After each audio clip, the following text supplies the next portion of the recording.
Reserved or unserviced equivalent residential ER units. Okay, that's me. You don't want me to start. And moving on. Yeah, I just want to say, Jesse and I were looking through stuff, and I looked at the last time that we brought our schedule current, and it was the end of the year, and there are 37.6 of our outstanding ERs that are vacant are reserved.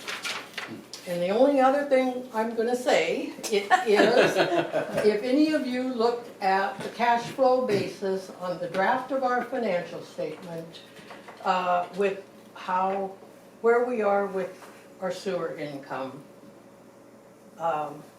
this is a huge issue. Yeah. And it's not gonna go away. I know that there's some work to be done to get there. I put in the ordinance the ability for us to enact a fee for vacant or reserved ERs.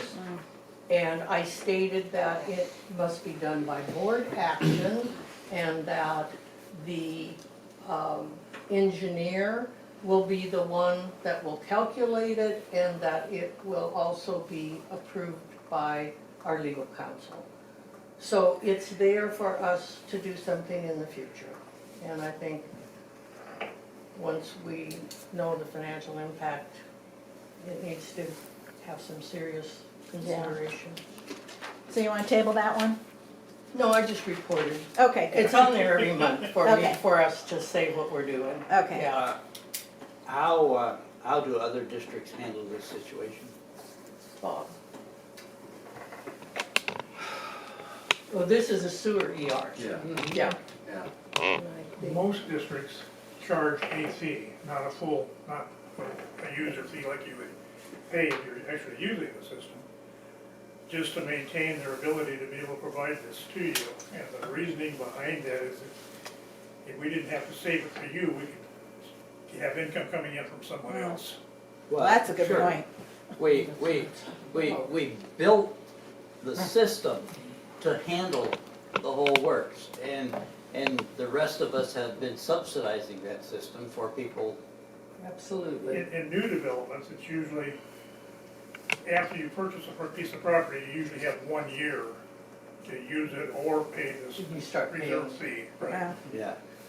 But different districts handle it completely, I mean, no two districts are alike, so. Okay. And I think you said too that there is kind of a standard for calculation to arrive at that, Bob? I Did you- don't know that you Maybe could call it a standard. It's standard for this district, or Yeah. standard for that district, or, Okay. I mean, it's not unreasonable to charge 50% of what in my opinion, and what I've seen elsewhere, That's a lot. 50% of what people pay when they are using it. Yeah. Otherwise, the people who are using it are paying for the people who aren't using And it. that's also For them- typical on the water side too, if there's a Right. vacation rate or something that's there, they retain the value of their property with fire protection and things like that, so they're charged half the rate. Yeah, yeah, but it's real. The rest of us that are paying for them to reserve their capacity. But that's, I know, sorry, I didn't mean to. go ahead, no. I know that there's been some discussion on, oh, well, if we were going to do that, we should have done it at the beginning. But also, what about when the customers make their last payment towards the LID? Because that's coming up, I believe that's the year 2020, or I'm sorry, 2022. They make that's per their Final. amortization schedule, that's their Right. final payment towards paying for those sewer connections. I don't know if an argument can be made for that, because as you guys are saying, you know, the existing users are subsidizing sitting on those unused ERs, so I don't know, just something I thought of in a question, I guess, food for thought.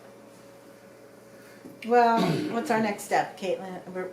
Are we going to Well, I think we decided with all the changes that we are enacting on the sewer side with the new ordinance coming down, that we weren't gonna address it at the This same time. time. Yeah, But that we definitely were gonna build in the ability to do it Yeah. in the ordinance, which we did. okay.